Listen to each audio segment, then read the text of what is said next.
জীবনের এক একটা সময় আমাদের এক এক রকম রোল প্লে করতে হয়। সময়ের সাথে সাথে নিজেদেরকে পাল্টেও নিতে হয়।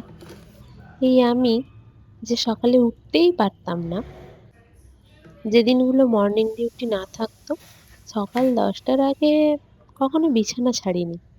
আজ সেই আমি বিয়ের পর রোজ সকাল ৬টায় উঠি। উঠতে যে খুব একটা কষ্ট হয় না সেটা বলব না, একটু কষ্ট হয়। তবে আমার এই কষ্টের বিনিময়ে আরেকজনের মুখে হাসি ফোটে।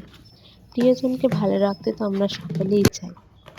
যাই হোক, আজকের মেনুতে ছিল ভাত, ডাল, কুমড়ো আলু আর ছোলা দিয়ে তরকারি, কুমড়ো ভাজা, বড়ি ভাজা আর একটু লেবু। রান্নাগুলো খুবই টেস্টি হয়েছিল।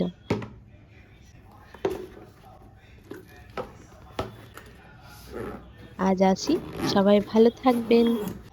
Bye bye.